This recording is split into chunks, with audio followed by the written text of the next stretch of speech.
let's use a rosette. This one's actually a pretty good example. So let's take this simple little kind of flower rosette here, and there's this tool called Invert pattern. And if you do that, it does exactly what it says. It's going to reverse that pattern. And then here in the Pro software, we've got that floor feather. If we turn that off, then we get this kind of perfect mold shape, this inverted piece here. So we've had some blog articles about doing concrete casting and some other things, and this is the basic technique that we're using when doing a lot of that. One of the other tools here that's kind of useful is, remember we used that pierced before, which would drop anything that you put on the board all the way down to the bottom surface. So say I wanted to make an applique, meaning I wanted this to carve out, but I don't want all that thickness behind it, so I need it to carve down to the bottom surface of the board. And let's go ahead and make it bigger just as a better example.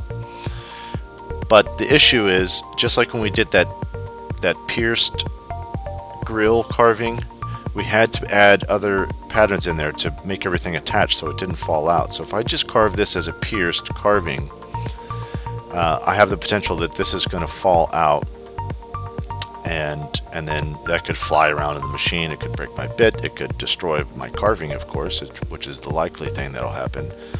So let's show you how we can remove this without using any cutting bits or anything. We just use one bit that carves it out, and it carves it all the way out. The first thing that I'm going to do is I'm just going to add a little bit of an extra border around this. So I'm going to make that circle there a carve region, and then I'm going to pierce that so that I've got enough space the bit is going to carve all the way around. And then I'm going to use my line segment tool, and I'm going to draw in some lines here that I want to, indicating where I want to put some tabs.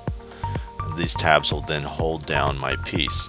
And I have another button here called Place Tabs, and then you can select the size and shape of the tabs, whether they're flat, round, wedge, and then how wide they are and how tall they are, and then what depth level they're at. So let's click OK, and now we can see the tabs there. So that's how you can quickly make an applique of any pattern or groups of patterns. Just give it a border edge to carve around and put some tabs in there to hold it down. And of course, these areas will be easily sanded off and cleaned up after you're done. So let's make a two-sided carve. So let's click this rosette. Let's just put it here in the center of the board, and let's center it on both. Now this is a 3/4 inch board, so half of a 3/4 inch. If we want this to be a perfectly two-sided piece, we'd set the depth to 375 to be half of 3/4 inch, and then let's copy that, click the R for the back side, and paste it. And then, as we have seen before, the way that this flips, it rotates this way. So we're actually looking at the board, but it's upside down, so we need to flip this vertically so that the patterns are then actually the same orientation on both front and back. So let's click back to the front, and we want this to carve all the way out. So right now it's going to carve on both sides, but we want to free this edge so that this becomes separate. So let's get our circle drawing tool here, and let's draw a circle and create just a little bit of a margin around this. Let's click carve region, and then let's make that pierced. And we can see now our rosette is going to carve all the way out, and as a perfect two-sided piece there.